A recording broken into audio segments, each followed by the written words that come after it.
Kapag nagmahal ka dahil sa itsura at pananamit ng isang tao, atraksyon ang tawag dyan, hindi pagmamahal. Kung nagmahal ka naman dahil sa makinis nitong balat at magandang katawan, pagnanasa ang tawag dyan. Kapag nagmahal ka dahil matalino at masipag ang isang tao, paghanga lang yan. Ang tanong ngayon, paano mo ba masasabi na totoong pagmamahal na ang iyong naramdaman kung lahat ng nabanggit sa itaas ay hindi tunay na pagmamahal o pag-ibig ang mga yon? Simple lang, kung nagmahal ka at hindi mo alam kung bakit, yan ang tunay na pag-ibig. Dahil ang tunay at tapat na pagmamahal o pag-ibig ay may sariling dahilan na hindi natin maipaliwanag at maintindihan. Kaya kapag nagmahal ka, huwag kang humanap ng gwapo o maganda. Ang kailangan mo ay yung taong hindi ka iiwan at manatili sa tabi mo hanggang dulo. Yung taong kahit nag-aaway kayo, mas minahal ka pa niya.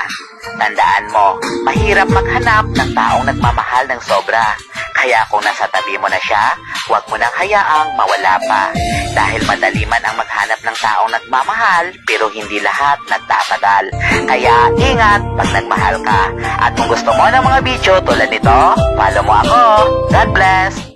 Kapag nagmahal ka dahil sa itsura at pananamit ng isang tao, atraksyon ang tawag